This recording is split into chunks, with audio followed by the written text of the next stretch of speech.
Muy buenas noches, amados, amadas, qué placer inmenso. Nuevamente, como cada lunes, esta plataforma llamada CADE, Conceptos Adecuados de Edificación, nos place mucho su presencia y gracias de verdad por acompañarnos en este tiempo de enseñanza de Torah que tenemos, de la palabra de Dios, de la instrucción del Señor. Así que yo quiero que usted me pone esta atención en esta hora y 15. Estaremos hablando acerca de palabras difíciles de entender en la Torah, en la palabra de Dios. Hemos comenzado esta serie de hace 2 semanas y vamos a continuar hoy. Desde hoy vamos a ver algunos versos interesantes que están conectados a la ley. Vamos a ver si es cierto que la ley ha sido abolida, ha sido desplazada, supuestamente por el Mesías o por la doctrina del Mesías y con tantas ideas que sacan de su contexto la operatividad de la ley. Así que yo quiero comenzar con una introducción breve y luego poder, el Señor nos permita, poder comenzar a analizar algunos versos importantes. Lo primero que yo quiero declarar aquí es, para que no me malinterprete, que quiero ser claro aquí, claro y conciso. Le doy la bienvenida a todos antes de iniciar. Gracias de verdad por estar con nosotros. Bendecimos su vida. Esperamos que el Señor le hable a su corazón, a su mente, a su alma, a su espíritu hoy para que pueda entender. Mi oración es que Dios revele su palabra y que usted pueda entender claramente la precisión de lo que Dios quiere decirnos en su Torah.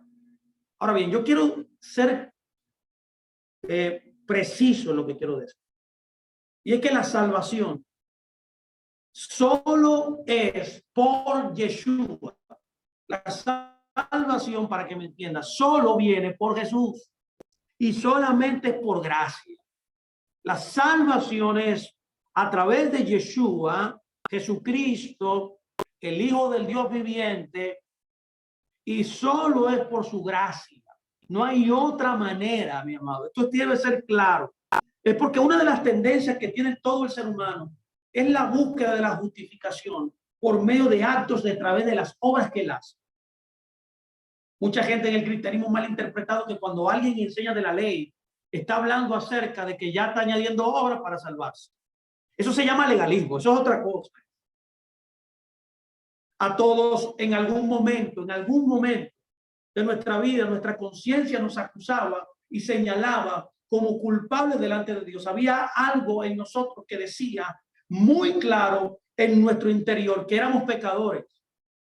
Y por más buenas acciones, por más buenas intenciones que tengamos en el fondo, sabíamos y sabemos que no estábamos justificados delante de Dios. De manera que no fue hasta el momento en que alguien nos habló acerca de Yeshua, nos habló acerca de Jesucristo, cuando empezó el cambio bíblico duradero. Cuando Dios nos capacitó por medio de su espíritu para empezar a cambiar. Yo siempre he dicho que Dios comienza siempre por convicción. Y cuando la convicción llega a un alma, su vida es transformada. Este paso es la respuesta literalmente al amor demostrado por Dios hacia nosotros en Jesucristo. La Biblia dice literalmente en el libro de Romanos que siendo aún nosotros pecadores, Cristo, el Mesías, murió por todos nosotros. Lo que nos da a entender claramente que la salvación es por gracia. Antes de empezar a adentrarnos, mis amados, en la profundidad de todos estos versos que vamos a tratar de entender adecuadamente, debemos dejar muy claro un punto que a lo largo de esta, por así decirlo, de esta investigación, puede ya llegar a confundirse. Y es que la salvación, lo voy a reiterar, eterna de cualquier ser humano, es solamente mediante la obra redentora de Jesucristo en la cruz del Calvario. Ninguna otra obra, ninguna otra acción, trabajo, sistema religioso, denominación, puede ser capaz de sustituir lo que Jesucristo, lo que Yeshua HaMashiach hizo en la cruz del Calvario. Solo Jesús salva. Pablo jamás olvidó esto. Pedro jamás olvidó esto. Santiago nunca olvidó esto.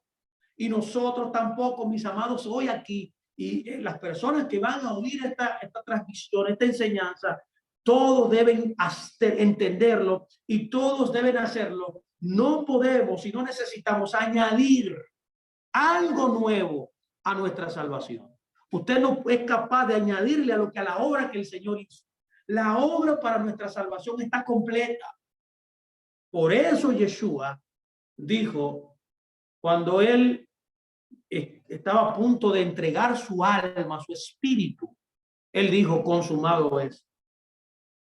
De esta manera, mis amados, debemos comprender que cuando se muestran ejemplos de Pablo o el resto de los apóstoles que guardan la Torá, guardando los mandamientos, sea una invitación también a hacerlo nosotros, jamás nosotros debemos pensar por ninguna manera. Mire, por ninguna manera, mi amado, le debe pasar por su mente que le está diciendo que al hacer la Torah usted se va a ganar el cielo. O que usted va a obtener vida eterna. Cuando hablo de vida eterna, es una vida en la eternidad, o sea, ser salvo. Ya que se menciona lo siguiente en varios versos en las Escrituras, y lo voy a citar, que lo tengo aquí en mi pantalla. Por ejemplo, Gálatas 2:16 nos dice, sabiendo que el hombre no es justificado por las obras de la ley, sino por la fe en Yeshua HaMashiach. Nosotros también hemos creído en Jesucristo para ser justificados por la fe del Mesías y por las obras de la ley, y no por las obras de la ley, por cuanto las obras de la ley nadie será justificado. También el libro de Romanos 3:10-12 dice, como está escrito, no hay justo, ni aún hay uno, no hay quien entienda, no hay quien busque a Dios, todos se desviaron, a una se hicieron inútiles, no hay quien haga lo bueno, no hay ni siquiera uno. De igual manera, el libro de Romanos capítulo 3:20 nos dice, por cuanto todos pecaron, están destituidos de la gloria de Dios. Así que, oyendo estos versos, entendiendo claramente lo que quiero establecer como base, la norma de Dios es de perfección. ¿Qué es la obra de Dios en perfección? Él hizo una obra donde te benefició a ti de una manera gratuita, a recibir una herencia, a recibir una salvación por su gracia. Es por eso que no podemos lograr nada por nuestros propios esfuerzos. Eso está replicado no solamente en el Nuevo Testamento, está replicado, está establecido también en el Antiguo Testamento. No podemos salvarnos por nosotros mismos, como dice Proverbios 29, ni depender de otro ser humano para redimirnos. No hay un ser humano que pueda hacer lo que el Señor Yeshua hizo. Es por ello que necesitamos reconocer, mis amados, que somos pecadores, que somos merecedores de la muerte y que por esa razón, al recibir la dádiva de Dios, nosotros podamos arrepentirnos de nuestros pecados. De esa forma somos galardonados, por así decirlo, somos imputados, somos declarados justos delante de Dios. Y por la gracia y por la misericordia de Dios, creemos que somos salvos por fe. Es por la gracia y la misericordia del Eterno que tú y yo somos redimidos. Gracias a Dios. No sé si usted le da las gracias a Dios en este momento. Se la doy yo. Ya que Él nos ha dado algo que no podemos obtener por nosotros mismos, por nuestros propios esfuerzos, por nuestra propia acción. Lo único que Él necesita que usted tenga es que sea agradecido. Gracia es ser aceptado por Dios, aún sin haberlo merecido. Este tipo de gracia se llama gracia salvadora. Y a pesar de que no soy digno de ella, Dios me la concede. Y es por ella, por esa gracia hermosa del Señor, esa gen, como se dice en el original hebreo, esa gen, somos salvos.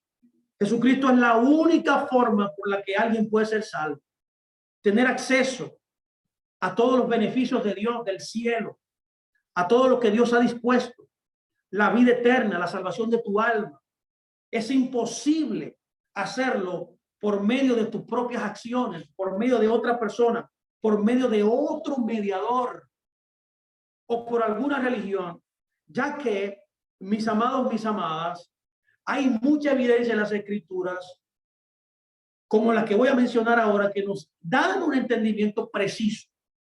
El libro de Juan, capítulo 4, verso 6 dice, Yeshua dijo, yo soy el camino, la verdad, y nadie viene a la vida, y nadie viene al Padre si no es por mí. De igual manera, primera de Timoteo, capítulo 2, verso 15 dice, porque no hay un solo Dios, un solo mediador entre Dios y los hombres. Dice, Yeshua HaMashiach, hombre.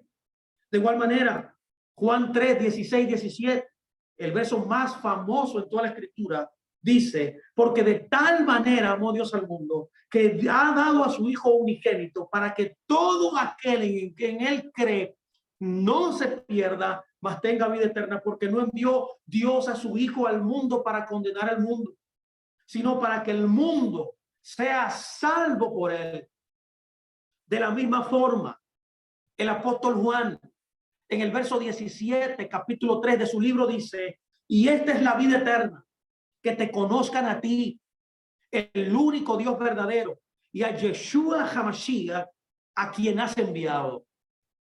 Reitero también Romanos 5:8, el verso que más me gusta a mí. Es el verso que más me mueve mi alma. Es el verso que más me ha impresionado en toda la Escritura desde que me convertí.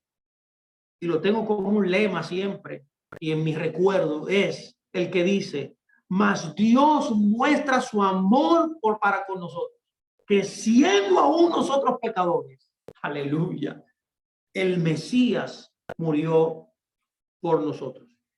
Ahora bien, también debemos comprender, luego de oír toda esta declaración que estoy haciendo al principio de esta enseñanza, que no solo nos ha dado vida eterna, que el Señor nos ha concedido ese regalo maravilloso, sino que también nos ha concedido una relación íntima con Él luego de que Él te salvó a través de Jesucristo. Es por eso que necesitamos conocer su palabra para poder relacionarnos mejor con Él y saber cómo vivir mientras Jesús, Yeshua, regresa. Cómo andar, en otras palabras, en este mundo. Qué hacer, qué no hacer, qué comer, cómo santificarnos, etcétera. Es por eso que la salvación es el principio de la vida eterna que Dios nos ha dado. La Biblia dice que hemos sido llamados como personas nacidas de nuevo a cambiar. Es por eso que la Biblia dice, porque si alguno está en el Mesías, nueva criatura es. Nos dice también la Biblia que debemos, aparte de ser una nueva criatura, también llevar en esa misma perspectiva, siendo una nueva criatura, debemos llevar una vida santificada. Por lo tanto, nuestro antiguo estilo de vida, nuestra manera de vivir, nuestro paradigma, nuestra visión del mundo debe cambiar. Es por eso que una nueva vida debe regir nuestro caminar en Dios nuevo. Pero la pregunta que quiero hacerle a ustedes aquí a reflexión, ¿qué tanto o en qué aspecto debe cambiar mi vida? Y es ahí donde nosotros debemos meditar ahora el papel de la Torá. Seguramente después de nuestra conversión, todos nosotros fue fácil y obvio de indicar, de identificar en nuestra vida, de reconocer algunos hechos de nuestra antigua vida que necesitaba ser cambiado. Y quizás todavía nosotros estamos luchando con ciertas áreas que, aunque tengamos muchos de nosotros ya muchos años en el caminar, todavía nosotros estamos enfrentándonos a esa vida, a algunos aspectos de esa vida pasada. Pero hay algunos en los que aún tenemos nuestras dudas. Son temas que todavía están en duda en nosotros. Y confiando en el Espíritu Santo, confiando en el poder del Señor que nos ha sido dado, los empezamos a hacer aún con titubeos.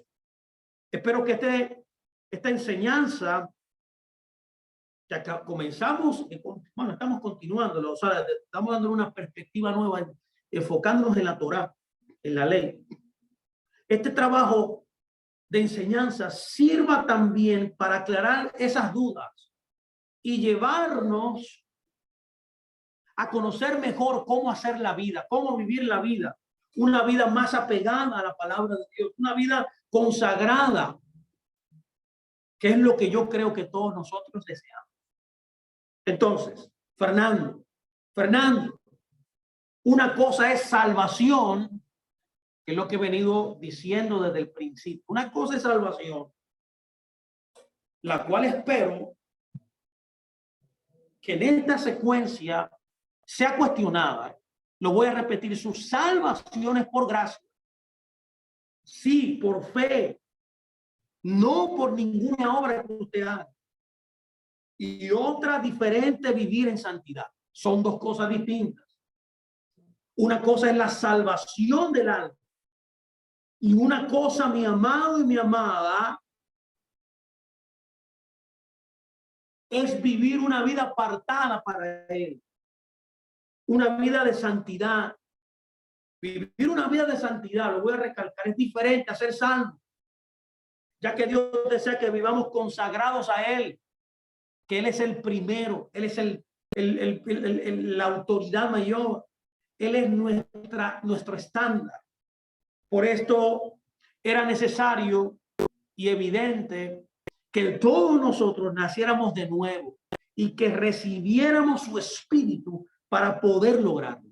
No hay una forma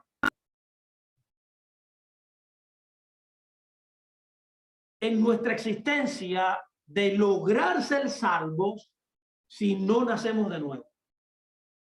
Si no naces de nuevo y luego de que naces de nuevo, caminar en santidad es necesario también por la obra del Espíritu de Dios. Y es cierto que Dios nos hizo santos, nos apartó, no por nuestros propios méritos, sino por la obra de Yeshua.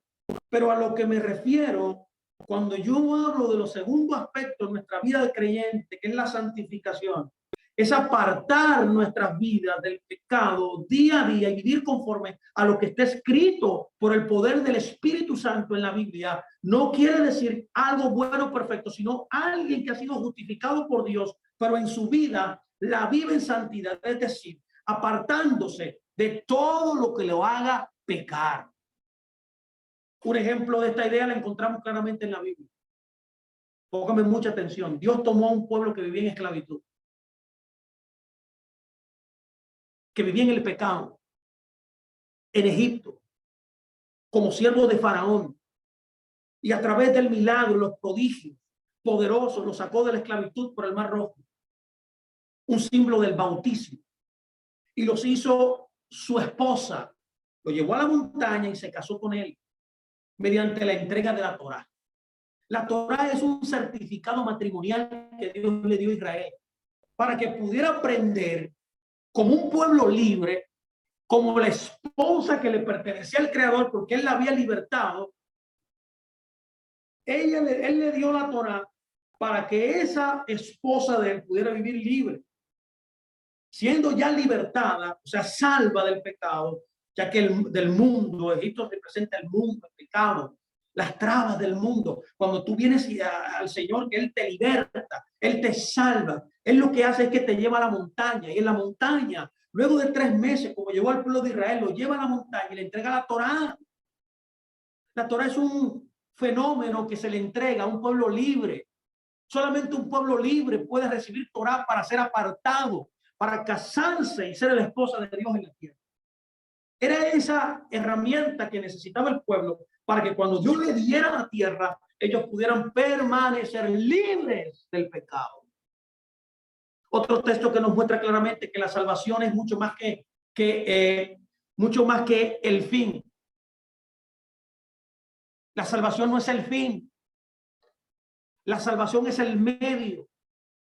La salvación es un medio que Dios emplea para empezar a cambiar nuestras existencias, nuestras vidas. Es por eso que está escrito en el libro de Efesios 2, 8, 10 lo siguiente: porque por gracia sois salvos por medio de la fe, y esto no es de ustedes, pues es un regalo de Dios, no por obras, para que nadie se gloríe, porque somos hechura suya, creados en Yeshua HaMashiach para buenas obras, las cuales Dios preparó de antemano para que anduviésemos en ellas. ¿Qué es lo que está tratando de decirnos este verso? Un verso poderoso. claramente nos dice lo siguiente, nótelo detenidamente. Cuando dice el verso, por la gracia soy salvo a través de la fe, lo que está tratando de decirte, mi amado y mi amada, es que la salvación es por gracia, la salvación es gratuita, la salvación viene a través de la fe que Dios te da. Cuando dice, y esto no es de ustedes, pues es un don de Dios, no es por nuestras obras, en otras palabras, no viene por el ejercicio de hacer algo para ganarte. Es por eso que nuestro cumplimiento de los mandamientos o el portarnos bien, en otras palabras, no te salva, sino que solamente te salva, exclusivamente te salva Dios. Por lo tanto, la salvación a través de la gracia y la fe es gratuito, es un regalo divino.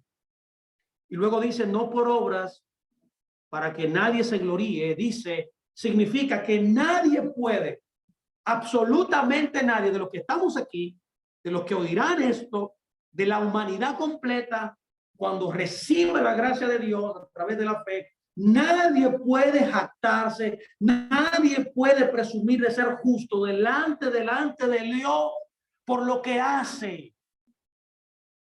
Porque no es el mecanismo de salvación. El mecanismo de salvación, lo dice el verso, es por gracia. Porque somos hechura suya, dice el texto luego, creados en Yeshua HaMashiach para buenas obras. Está remontando a la creación del hombre. Está diciendo que el hombre le pertenece a Dios. Está diciendo que Dios te creó, hechos a su imagen, conforme a su semejanza, destinados a ser como su hijo Yeshua HaMashiach. O sea, Yeshua es el templado, es el modelo de hombre que nosotros debemos vivir, de emular, por medio de buenas obras. Tú fuiste ideado para obedecer la Torá, en otras palabras, no para que la Torá te salvara. ¿Cuáles son estas buenas obras? Usted dirá, la respuesta se desarrollará a lo largo de toda esta enseñanza que vamos a hablar. Pero yo tengo que decirle aquí enfáticamente que las buenas obras que tú fuiste destinado a hacer es lo que está relatando el libro de Génesis capítulo 3, mis amados. Tú fuiste creado para obedecer los mandamientos de Dios, como cuando Adán Dios lo creó, lo colocó en el jardín y le dio un mandamiento para que él pudiera vivir en ese estatus que él estaba, ¿cómo estaba él en ese momento? Recto delante de Dios. Todavía él no había transgredido nada que Dios le había dado. Fue creado con una perfección, fue creado puro, fue creado bien delante de Dios por gracia. También lo creó y lo colocó en el jardín. Le dio las bendiciones que usted conoce, le dio autoridad, lo hizo a su imagen conforme a su semejanza, o sea, le dio dignidad, le dio un llamado, le dio un propósito de vida, lo suplió de todo lo que él necesitaba para cumplir el llamado, le dio una compañera para que pudiera experimentar amor y compañerismo, le estableció los límites de la autoridad que él le daba, le permitió que él pudiera desarrollar el mundo que lo creó, o sea, le dio autoridad, pero estableció también un límite, le dio también una seguridad de protección. Esas fueron las 7 cosas que Adán recibió por gracia, pero lo único que Dios le pidió dentro de todas esas 7 cosas es que dentro de ella le dio un límite. Le dijo, de todo árbol del huerto puedes comer, mas del árbol de la ciencia del conocimiento del bien y del mal no podrás comer. Es evidente entonces que el hombre fue destinado para obedecer el mandamiento que Dios le dio. El hombre fue creado con la idea de que obedeciera las palabras, el consejo de su padre, que lo había colocado en un lugar de preeminencia, en un lugar de autoridad, en un lugar de bendición, en un lugar de crecimiento, en un lugar donde él representaría a su padre dignamente. Esas son las buenas obras. Vamos a verlo a través de este estudio. Somos salvos por gracia, pero también tiene un propósito.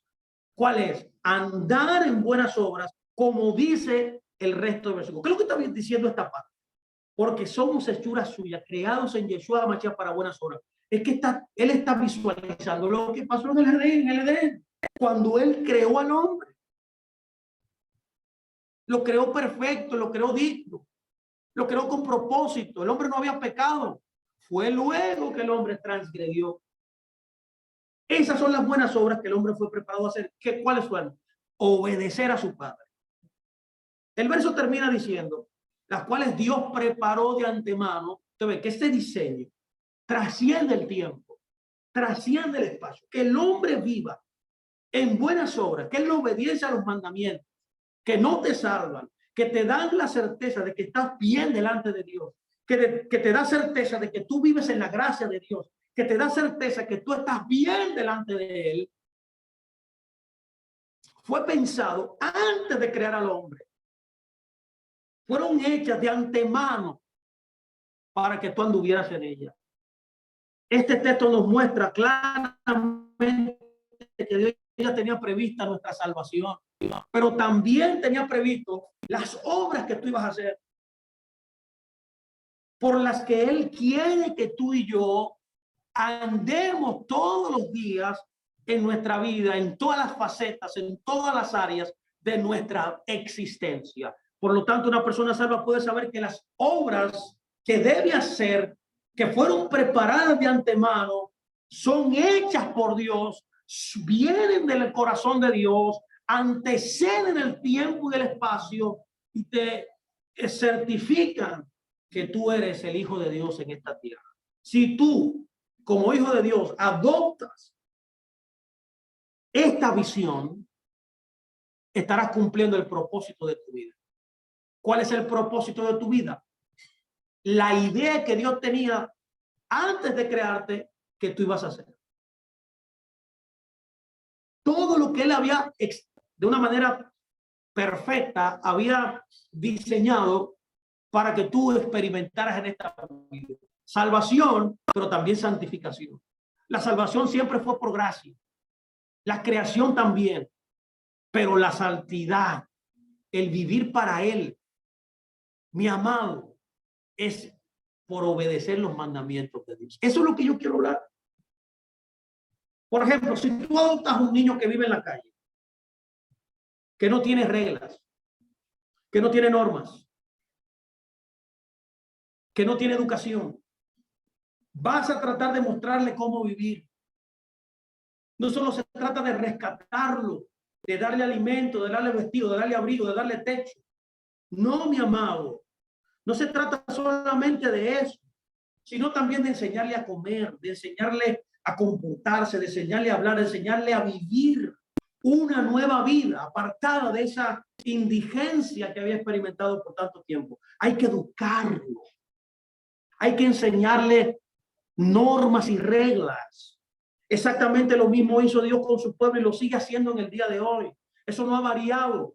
Una vez que lo sacó por gracia de Egipto, sí, porque la libertad de Egipto fue por gracia. ¿Qué hizo luego?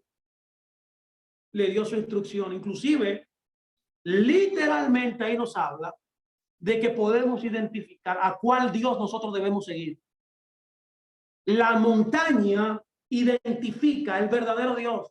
¿Por qué yo digo esto? Porque todo el mundo, cuando logra algo, por ejemplo, usted puede ver los artistas, los que ganan un Oscar, los que ganan los Grammys, los grandes artistas de este mundo, cada vez que ellos hacen cualquier cosa, ellos le dan gracias a Dios. Pero ¿será el Dios de la Biblia? ¿Cómo yo puedo identificar al verdadero Dios? ¿Cómo yo puedo identificar al Dios que los cristianos están diciendo que ellos adoran? Se identifica cuando Él lo sacó de Egipto y lo llevó a la montaña. Porque el Dios de la montaña es el Dios verdadero. ¿Qué hay en la montaña? La ley, la Torá. Es lo que identifica al pueblo de Dios y al verdadero Dios también. Porque el verdadero Dios es el que da la Torá. El Dios que no da Torá, el Dios que la enseñanza que viene contraria a esta es mentira. Por tanto, no identifica al verdadero Dios, porque el verdadero Dios siempre llevará a su pueblo a la montaña y le entregará su ley, le entregará su Torá, le entregará la educación que él necesita, la instrucción que él necesita para permanecer libre luego de que él lo libertó. Te da una identificación no solamente del pueblo verdadero de Dios, que es su esposa, sino también quién es el verdadero Dios. El verdadero Dios no es el Dios que está con el pecado, que va contra la inmoralidad, que va contra todo lo que el hombre humanamente quiere hacer en sus círculos religiosos, sino que es el Dios que establece una educación, unas normas, unas reglas basadas en su propia persona para que su pueblo, luego de que por gracia él lo había libertado, viva esa libertad en todas las áreas de su vida. Absolutamente nada podemos hacer, voy a reiterarlo, para ganarnos la salvación y para ser justificados. Pero para santificar nuestras vidas, con la ayuda de la palabra Torah y el Espíritu de Dios, tenemos nosotros mucho que hacer. Mucho que hacer. Esa es nuestra parte. Es nuestra responsabilidad dentro de este plan de redención. Dios ya hizo lo que era posible para nosotros. Ahora nos toca corresponder a ese amor, haciendo lo posible. ¿Qué es lo posible? Obedecerle y andando como fuimos destinados desde antes de la fundación del mundo a andar literalmente, como dice el libro de Efesios, como usted pudo ver, en buenas obras. Es por eso que yo quiero declarar esta palabra que dice el libro de Números 15:16. Esto le da una perspectiva poderosa a las ideas que tenemos por ahí, que mucha gente sostiene, que la ley no está firme, que la ley está abolida, que los cristianos no deben obedecerla. Pero mira qué dice aquí. Número 15:16 dice, y usted debería escribirlo eso, meditar en estas palabras, para que usted pueda identificar que la ley es dada no solamente para Israel, es para los extranjeros también. Mire que dice así. Este es el verso literalmente que Pablo utiliza para sustentar lo que él enseña en Efesios capítulo 2. Está escrito lo siguiente: porque en la comunidad regirá un solo estatuto, y para el extranjero que viva en tus ciudades será un estatuto perpetuo para todos tus descendientes. Tú y el extranjero, póngame mucha atención, por favor, esto es vital que usted lo entienda. Dice la Escritura, tú y el extranjero son ciudadanos ante el Señor, son iguales ante el Señor. Fue lo que Pablo pensó y nos comunicó en Efesios. Él nos comunicó en Efesios que ya no somos extranjeros, que ya no somos advenedizos, que somos conciudadanos de los santos. Una referencia al pueblo de Israel.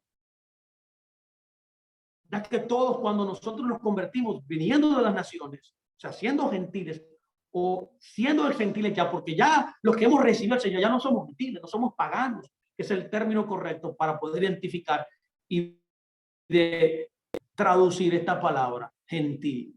Que hay 5 tipos de gentil en la Escritura, no solamente uno.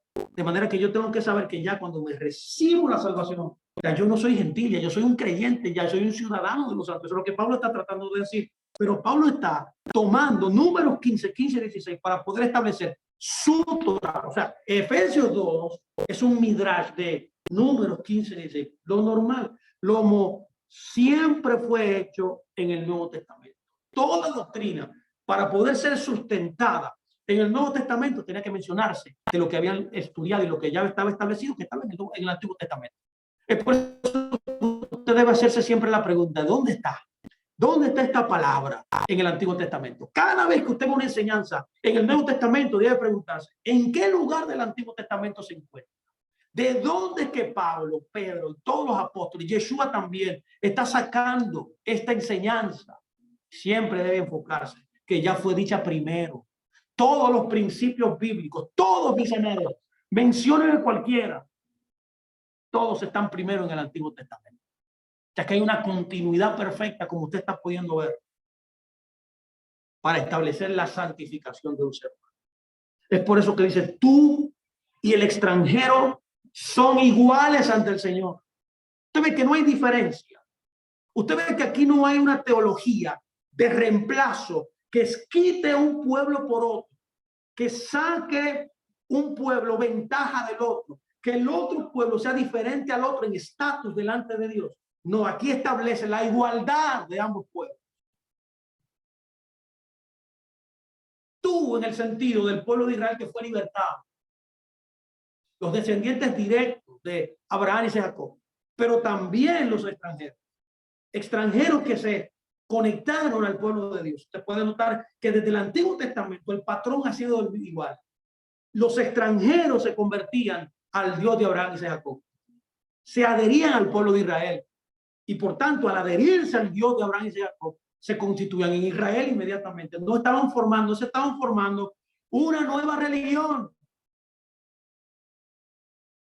Pregúntale a Ruth, pregúntale a Rahab la ramera, a todos esos personajes en el Antiguo Testamento que se convirtieron al Dios de Abraham y Jacob, que se adhirieron dejando su nacionalidad para conectarse a la nación de Israel, lo que lo constituye inmediatamente israelitas en su nacionalidad, aunque habían nacido en otra nación.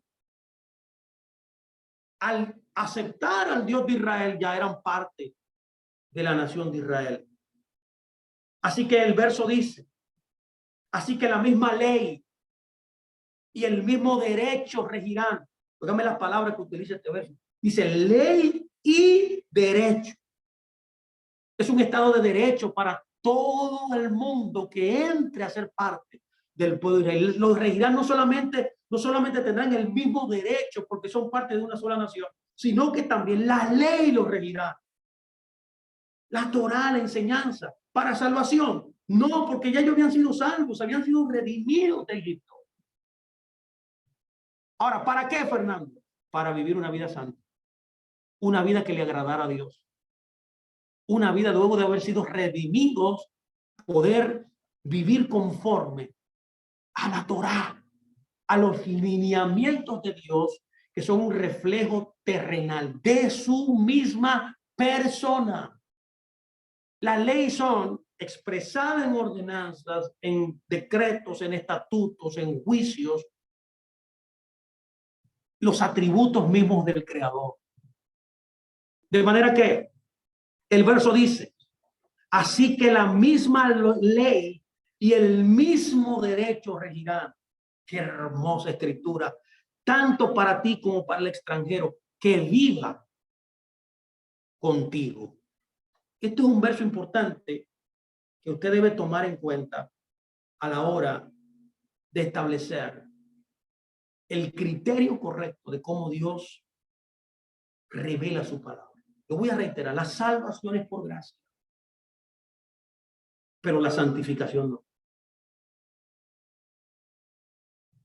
Así que ya hemos descrito en otras enseñanzas lo que es Torah, pero yo quiero hoy recalcarla aún más. Vamos a volver entonces para ver si usted puede recordar lo que han escuchado ya esto. ¿Qué es Torah? La ley, ¿qué es? Fernando, explícame qué es eso. Vamos a profundizar un poco. Si yo pregunto en las calles, ¿qué significa ley?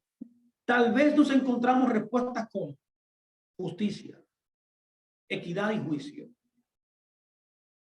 Pero para la mayoría de los cristianos, lamentablemente lo digo, yo fui cristiano y viví en carne propia esas enseñanzas antes de yo adoptar las raíces hebreas. Dentro del cristianismo, cuando yo estaba dentro del cristianismo, yo pensaba que la ley era sinónimo de esclavitud, de opresión, de yugo, de condenación y otras cosas semejantes. Es que como si uno se osaba en decir que la ley estaba vigente, que yo guardaba la ley, era como diciendo, bueno, no, estoy atrasado. Hay algo nuevo ahora que Dios tiene, que es aparte de la ley. La ley no rige ya en el cristiano.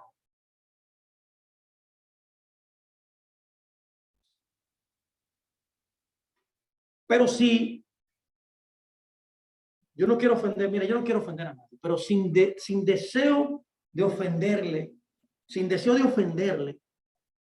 no quiero ofender a nadie, pero sin deseo de ofender a nadie, la opinión personal que cada uno de nosotros puede tener o cualquier otra persona, la cual es muy respetable. La única opinión que realmente cuenta, aunque yo respeto su opinión y bueno, y no discutamos, porque hay mucha gente que se siente mal cuando uno dice cosas. Pero la única opinión que a mí me interesa es cuando, si la opinión suya está relacionada con lo que dice la Biblia. Cualquier cosa que usted diga que esté fuera de la Torá, eso no funciona, eso no es verdad. Ese es mi punto de vista. No sé si me debe entender. ¿Me estoy dando a entender? Yo respeto todas opiniones, pero cuando la opinión sale del rango de la Biblia, ya ahí tenemos una diferencia, hay un problema en serio. Que aunque tengamos un problema serio, yo respeto como quiera lo que usted pide, pero no voy a recibir lo que usted me está diciendo porque está fuera de lo que dice la ley, de lo que dice la Torá. Es por eso que una definición de ley fuera de la Biblia no es aceptable. Cuando yo comencé a estudiar esta palabra, me cambió el paradigma inmediatamente. Eso es lo que yo quiero que usted haga. La palabra ley, tal y como aparece en nuestras Biblias, se ha interpretado, yo creo, bastante mal. Es la palabra que más mal se ha interpretado en la historia. La palabra que aparece cada vez que traduce ley en la Biblia es la palabra Strong 8451, es la palabra Torah, cuyo significado, como ya quizás muchos de ustedes saben, más preciso es instrucción. En griego aparece la palabra kunon. Esta última es de hecho prestada de las lenguas semíticas, hebreas y arameas. La palabra principal para Torah, tanto en las porciones del Antiguo Testamento como en el Nuevo Testamento, del texto de la Peshitá aramea, es mamosa. Perdón, namosa, no mamosa, namosa. Que procede de la raíz semítica nemus, que quiere decir civilizar. Escucha bien qué significa civilizar. En el hebreo moderno de Israel, los padres acostumbraban a decir a los niños nemusi, que significa ser educado. ¿Vio? De ahí viene la palabra ley en arameo. Así que otro sinónimo de Torah puede ser educación o instrucción. Y como he dicho previamente, el significado exacto de la palabra ley literalmente es instrucción. Ahora bien, pregunto, ¿por qué instrucción? Bueno, creo que porque lo que Dios le dio a su pueblo fueron las instrucciones concernientes a todos los aspectos de su vida. Le dio instrucciones concernientes a las parturientas. Le dio instrucciones concernientes a cómo educar a sus hijos. Le mostró los derechos de las mujeres casadas. ¿Cuál debería ser el trato entre los cónyuges? Le enseñó también a cómo trabajar en el campo. Les instruyó acerca del descanso de la tierra. Si servían en el templo, le enseñó cuál debería ser la forma de vestir. Le instruyó al respecto de cómo también servirle a él. Incluso le instruyó, le mostró cómo deberían sacrificar o traer una ofrenda por los pecados que habían cometido. En tanto venía Yeshua. También cómo deberían alabarle, le enseñó, cómo deberían adorarle, cómo regular sus vidas dentro de una sociedad. Le instruyó al respecto de los alimentos. Note que el primer pecado que cometió nuestro padre Adán fue por comer algo. Esa fue la instrucción primaria que Dios le dio, no comas. En otras palabras, hay prohibición de comer ciertos alimentos porque no son aptos para comer. Le dio también entendimiento y le dio instrucción para que los reyes pudieran dirigir la nación toda su vida. En otras palabras, del pueblo del convenio estaba dirigida, estructurada, regulada por la voluntad del Señor. Sin embargo, nunca lo obligó, y esto es muy importante que todos lo entiendan. Nunca obligó al pueblo a obedecer. Ahora usted me preguntará, pero yo he oído muchas veces por ahí que es obligado, obligatorio obedecer la ley. No, mi hermano. Cuando usted escucha a alguien diciendo eso, incluyendo desde el judaísmo, incluyendo las raíces hebreas, dígale, eso no es cierto. ¿Por qué? Porque una cosa, póngame mucha atención aquí, por favor. Una cosa es cuando Dios habla y una cosa es cuando Dios dice. Lo voy a repetir. Una cosa es cuando Dios dice algo y cuando Dios habla es otra. Cada vez, no, póngame mucha atención aquí. Cada vez que Dios dijo algo o cada vez que Dios dice algo, tiene que ver con su poder soberano. Está hablando en nombre del poderoso, como se le llama, el poderoso de Israel. Tiene que ver y habla del rango de autoridad que Dios tiene, que es soberano. Está hablando un legislador. Está hablando alguien que tiene poder. Está un Dios en su trono legislando y la voz de un rey es ley. Se establece inmediatamente. Eso es lo que significa decir. No interviene el hombre. El hombre no tiene potestad en lo que Dios ha establecido, porque lo que el rey soberano, el rey del universo, el Boreolam, dice, se cumple inmediatamente. Un ejemplo de eso es cuando él dijo, hágase la luz, y fue la luz. Su palabra creó una realidad, hizo facto, tangentemente. No hay intervención humana ahí. El hombre no tiene que decir nada cuando Dios establece. Lo mismo pasó cuando él trajo las 10 plagas en Egipto. Es el Dios soberano que entró ahí para establecer quién era el Dios verdadero. Y utiliza su poder, su autoridad suprema del rey del universo y establece su palabra. Y es por eso que cada vez que él mandaba a su mensajero divino, que era Moisés, y cuando el faraón no accedía a lo que él pensaba, porque él quería que el faraón entrara en su designio, venía lo que él había establecido. Por eso cada plaga fue destruyendo los dioses de Egipto. Nótese que las plagas eran dioses. Dios vino a demostrar quién era el verdadero Dios soberanamente. Ese tipo de cosas se ven muy pocas veces en las escrituras, cuando un Dios, el Dios soberano, interviene en la creación y dice algo, ya que lo que él dice se cumple, ya que lo que él dice es un decreto, ya que lo que él establece sucederá sin la intervención humana. Ahora es diferente cuando él dice algo, cuando él habla, perdón, cuando él habla algo, como por ejemplo cuando él entregó la Torá. En esa ocasión, él no está diciendo algo ahí, él está hablándole a su pueblo libertado, comprado, libre de la esclavitud, y le habla como un padre a un hijo, y esas son las 10 palabras que él le da, los 10 mandamientos, que son, para que ustedes me entiendan, no es el rango de este estudio.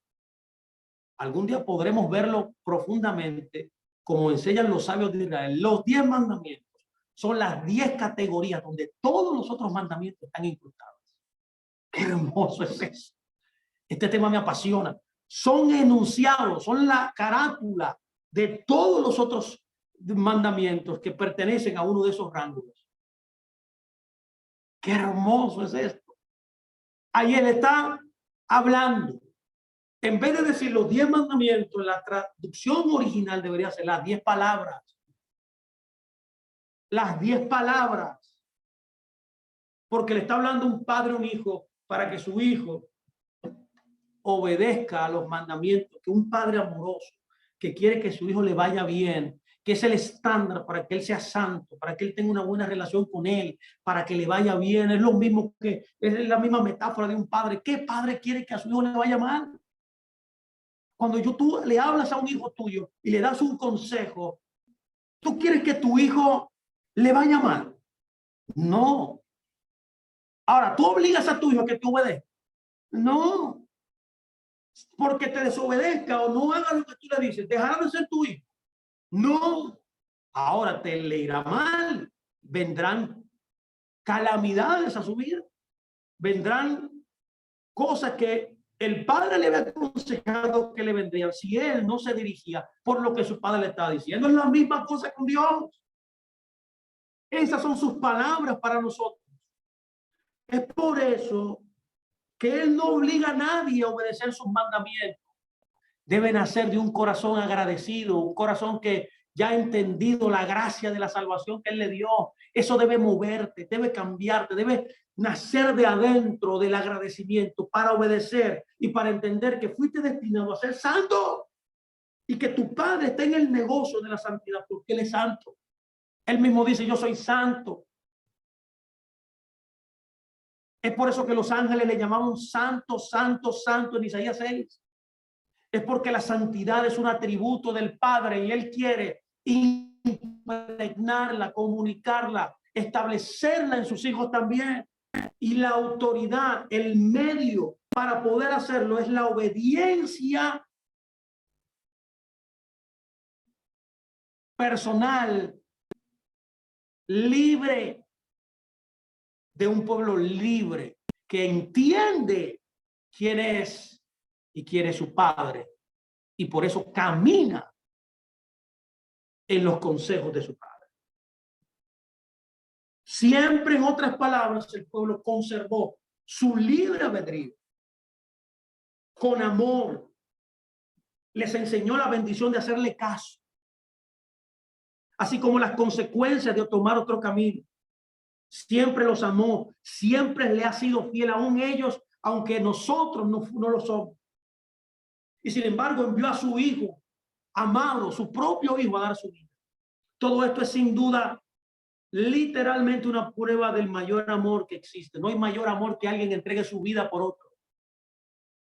No de maldición. Tú no puedes educar a un hijo que no es tu hijo y solo a tus hijos a quien amas te vas a esforzar para educarlo. Y aunque él falle, tú siempre estarás ahí, siempre buscándolo, siempre aconsejándolo. Tú te enfocarás siempre en darles valores, en darles principios, en instaurarle, en comunicarle tu cultura, en comunicarle y hacerle entender lo mejor de ti.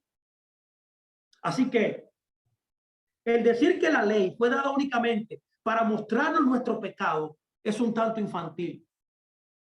Y no es ser justos ante la evidencia y ante Dios, ni con su palabra. Y aunque ese es uno de los propósitos de la Torá, este no es el único.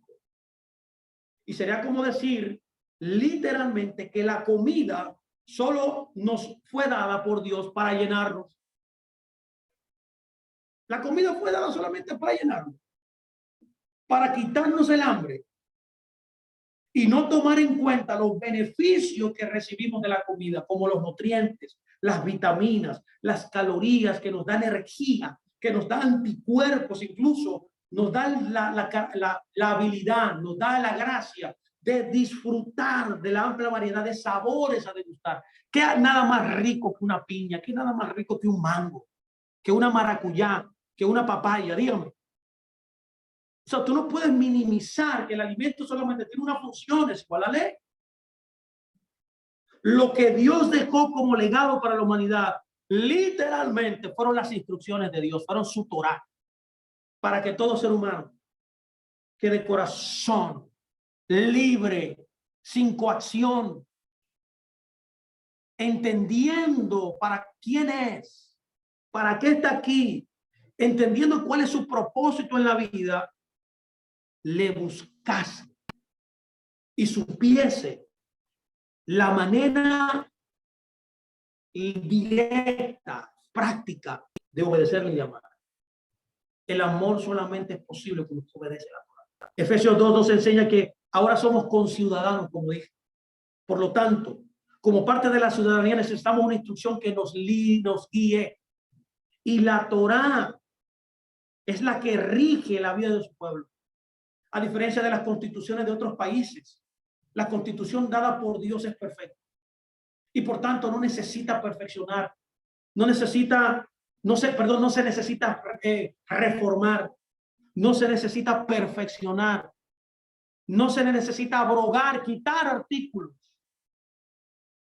o quitar las palabras o los mandamientos. La ley de Dios es la constitución de todo ciudadano del reino de Dios. Un reino sin leyes es un reino sin rey, es un reino sin orden, es un reino sin shalom, sin paz. Es el estado de la anomía, no el estado de derecho. Y a lo largo de la historia ha quedado comprobado una y otra vez, reiteradamente, que un reino en que no se respetan las leyes terminará siendo un caos. La enseñanza tradicional en cuanto a la ley lamentablemente básicamente está por Moisés al pueblo de Israel y que encuentra en el Antiguo Testamento y se asocia frecuentemente a las prácticas llevadas a cabo por el pueblo a lo largo de las generaciones, y es casi generalizada la creencia de que la práctica de la ley lleva a la esclavitud. Asimismo, la mal llamada ley, como yo te he visto que es instrucción de un padre a un hijo, habitualmente se descalifica y se compara y se pone en el mismo rango de lo que el término que nosotros llamamos gracia. Ahora bien, la enseñanza tradicional dicta que el creyente en Yeshua ya no debe practicar la ley por causa de que ahora estamos libres de ella, que ya estamos bajo la gracia. Sin embargo, a pesar de que la ley tiene sus orígenes con los llamados 10 mandamientos, el creyente no sabe realmente si bien debe seguirlos, ya que su lógica dice, ya que las enseñanzas que ha recibido, el bombardeo todos los días,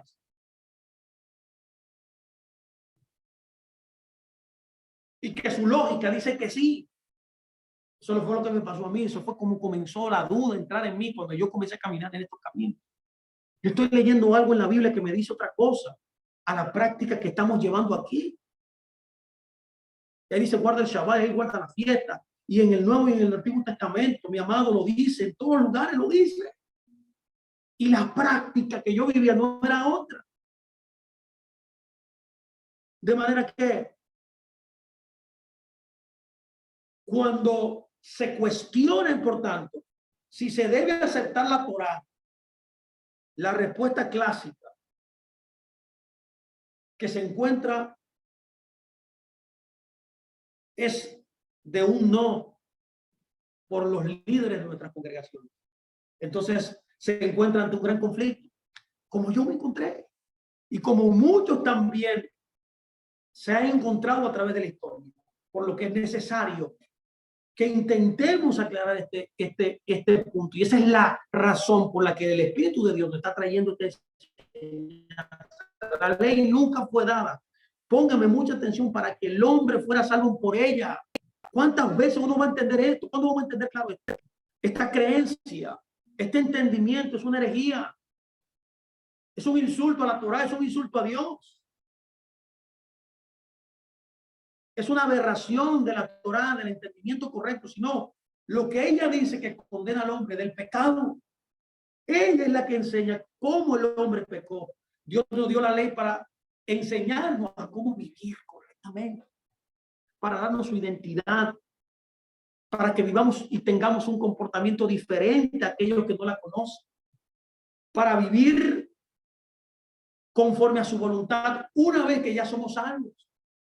Por ejemplo, tenemos un misil de estos de la Segunda Guerra Mundial, y que es un símil, yo le llamo aquí un misil de la Segunda Guerra Mundial porque es destructivo. Este símil es un misil que destruye las mentes fosilizadas y cauterizadas. Un símil de esto es cuando el éxodo del pueblo de Israel en Egipto. Ahí el pueblo era esclavo, el pueblo no era libre, estaba bajo condenación, es decir, en el pecado, no eran salvos. Este es el símbolo de Egipto. La pregunta es, ¿cuándo les dio Dios sus leyes y decretos? ¿No fue o fue en Egipto? No. No fue ahí la esclavitud. Mi amado, no fue en Egipto. ¿Dónde fue? Ya sabemos que Egipto simboliza nuestra vida de esclavitud en el pecado, nuestro antiguo estilo de vida. Fue hasta que Dios, póngame mucha atención. Por eso es que la Biblia hay que estudiarla bien, los símbolos que usa. Dios le dio la Torah luego de que ellos cruzaran el Mar Rojo. ¿Qué representa el cruce del Mar Rojo? Es un símbolo del bautismo, señores. Representa el bautismo. Una vez que eran libres. Una vez que eran libres, fue que él le entregó la Torá, luego de ello haber traspasado los perímetros de Egipto y entraron, cruzaron el Jordán y comenzaron a caminar a la montaña. Un pueblo libre recibió Torá. ¿Qué simboliza que Egipto? El pecado.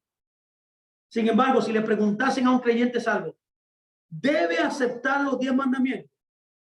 Si su respuesta es sí, como la que debería ser, entonces debería aceptarlos todos, no lo que él quiera. Ahí que está el problema también de muchos.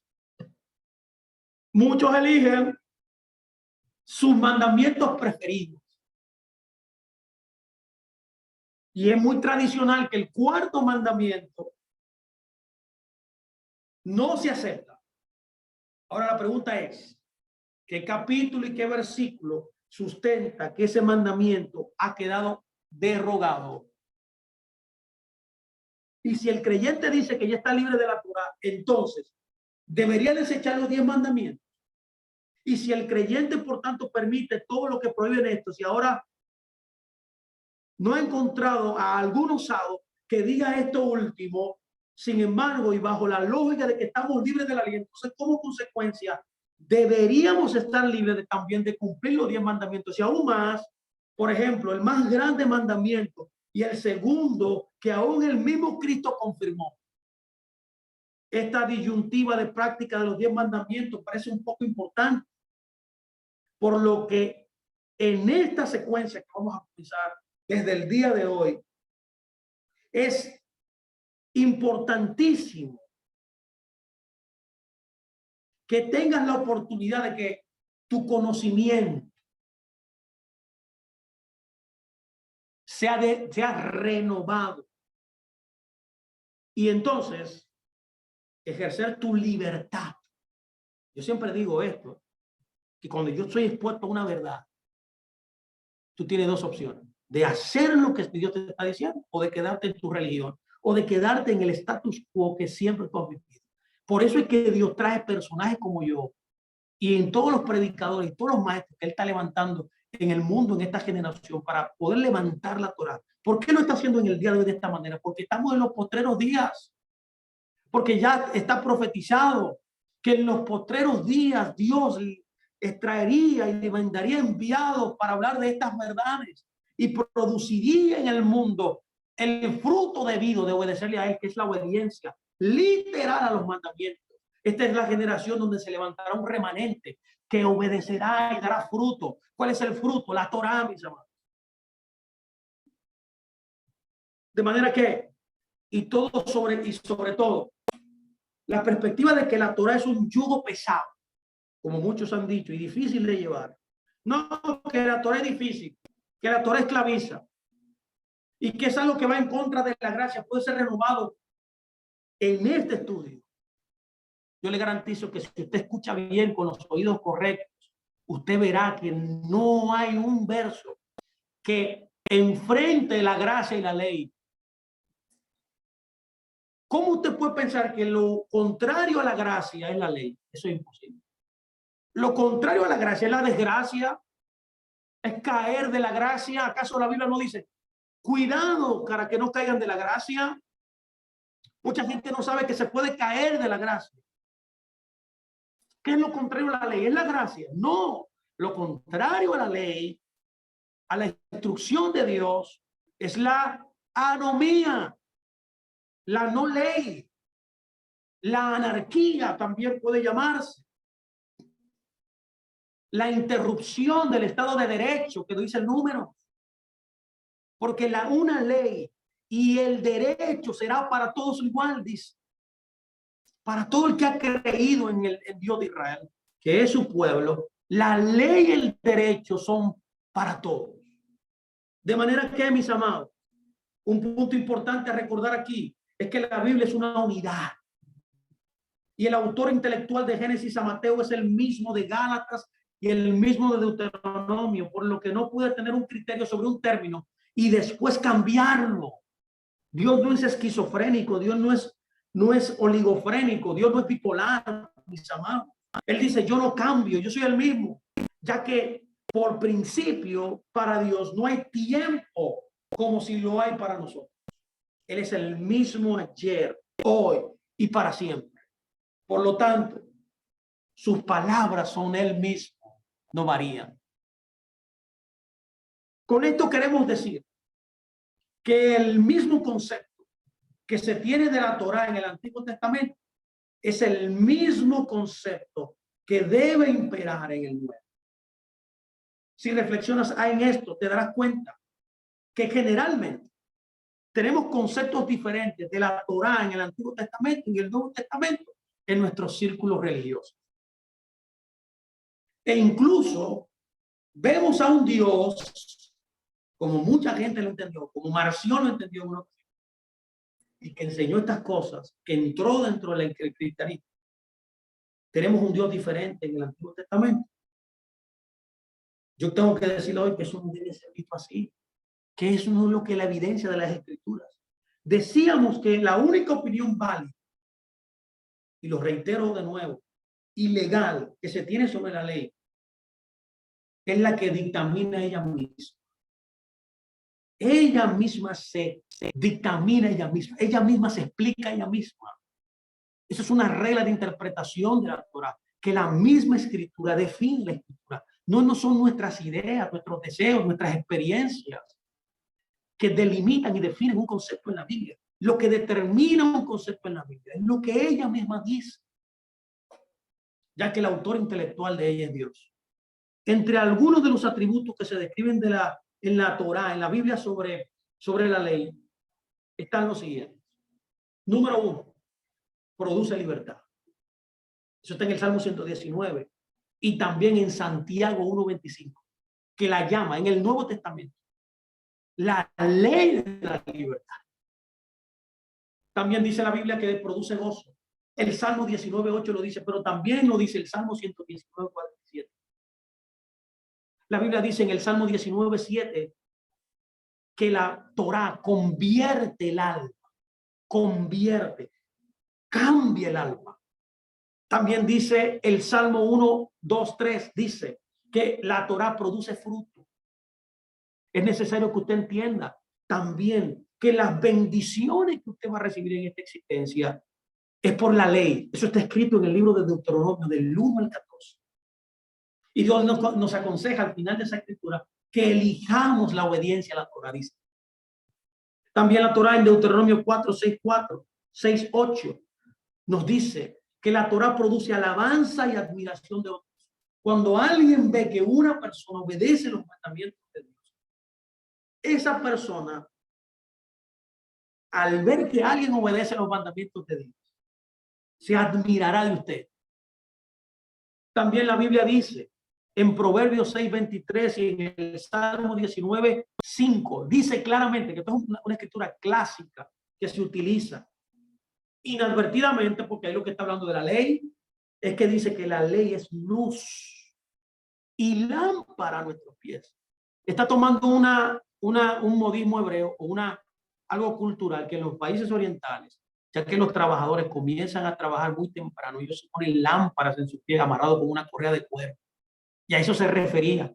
La Torá es esa luz que le alumbra el camino de esos trabajadores. Esa lámpara que ellos usaban es una simbología de la luz que es la Torá. Y también nos dice el Salmo 119, 142 y también el verso 160, que la Torá es la verdad. Es lo que Yeshua dijo, que él era la verdad, porque él es la Torá viviente. Así que, mis amados, oyendo todo esto, permítame leer. Estamos cerrando ya. Estamos cerrando este tiempo. Yo quisiera seguir hablando, pero el tiempo se me ha ido. Yo sé que usted está expectante de lo que estamos diciendo. Yo me imagino que usted está ahí oyendo lo que estamos diciendo. Permítame decirle lo que dice Deuteronomio 30. Póngame atención. Deuteronomio 30, 11 y 16 dice: este mandamiento que les doy hoy no es demasiado difícil para ustedes. Porque hay gente que dice que es difícil guardar los mandamientos. Pero Dios dice que no. Dice, este mandamiento no es demasiado difícil para ustedes, ni está fuera de su alcance. No está en el cielo para que se diga, ¿quién puede subir al cielo por nosotros para que nos los traiga y nos lo dé a conocer? ¡Wow! Y lo pongamos en práctica.